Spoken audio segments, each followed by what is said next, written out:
سلام دوستان، سوهل هستم با یکی دیگه از برنامه‌های آموزشی چرم کاسپیا در خدمتتون هستیم.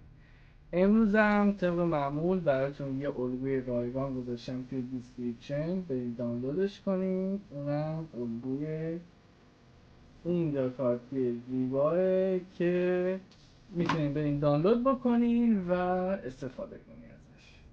قبل از هر چیزی، اگر کارهای ما رو دوست دارید و این کانال براتون کانال مفیدیه، حتما ما رو سابسکرایب کنید و ویدئوها رو اگر دوست دارین لایک بزنید و حتی اگه پیشنهاد یا انتقادی دارین برام توی کامنت ها بذارین و ما استفاده میکنیم. 100% بهشون رسیدگی میکنیم. خیلی چرت و پرت گفتم. بریم ما هم دیگه این کار رو درست کنیم.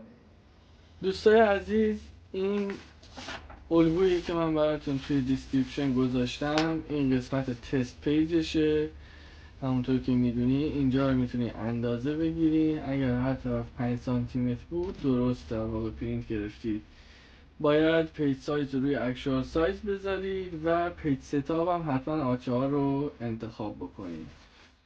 حالا ما باید این الگو رو ببریم، بعد ببریم روی چرم بچسبونیم، سنبه بزنیم و باقی ماجرا که نشونتون میدم. بریم با هم دیگه این کیف رو درست کنیم.